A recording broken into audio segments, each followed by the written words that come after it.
నమస్కారం అండి. అంజలి చెప్పే చందమామ కథలకు స్వాగతం.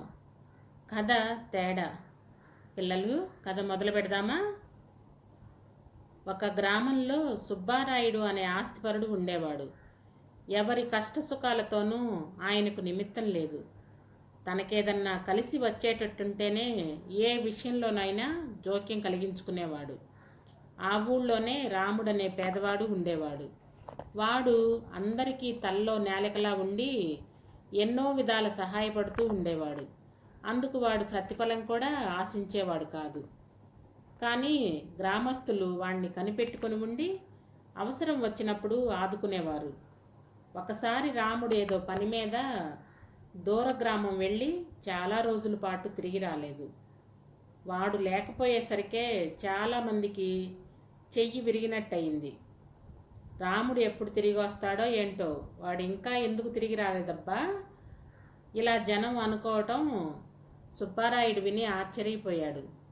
సుబ్బారాయుడు భార్యే రాముడు ఇంకా రాలేదేంటి అని చాలాసార్లు అనుకుంది. కానీ విలువ చేయని రాముని గురించే గ్రామస్తులు ఇంతగా అనుకుంటుంటే తన వంటి సంపన్నుని గురించి ఎంతగా అనుకుంటారో కదా అని సుబ్బారాయుడు పొరుగురు వెళ్ళి 2 వారాలుండి తిరిగొచ్చాడు. ఊళ్ళోకి ప్రవేశిస్తుండగానే రంగన్న అనే రైతు ఎదురుపడ్డాడు. ఏమి రంగన్న, ఏమిటి విశేషాలు అన్నాడు సుబ్బారాయుడు. ఏమున్నాయండి, నిన్ననే రాముడు తిరిగొచ్చాడు, మీకు మాత్రం తెలీదా అన్నాడు రంగన్న. నేను 2 వారాలుగా ఊళ్ళో లేనులే అన్నాడు సుబ్బారాయుడు. అలాగా, ఎవ్వరూ మాట మాత్రం చెప్పలేదే అన్నాడు రంగన్న ఆశ్చర్యపోతూ. పిల్లలు, ఒక మంచి మాట. మంచి వ్యక్తికి స్వార్థపరుడికి తేడా అదే. రాముడికి ఆస్తి లేకపోయినా స్వార్థం లేకుండా సాటి మనిషికి సహాయపడే గుణం గల వ్యక్తి. అదే సుబ్బారాయుడు స్వార్థపరుడు. ఎవరి కష్టసుఖాలతో తనకు సంబంధం లేదు. తనకు ఏదన్నా కలిసి వచ్చేటట్టు ఉంటేనే జోక్యం చేసుకుంటాడు.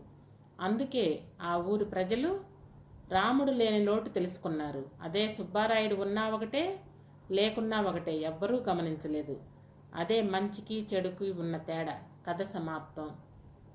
సబ్స్క్రైబ్ చేయండి, లైక్ చేయండి, షేర్ చేయండి. మీ అమూల్యమైన సలహాలు సూచనలు కామెంట్ రూపంలో తెలియజేయండి.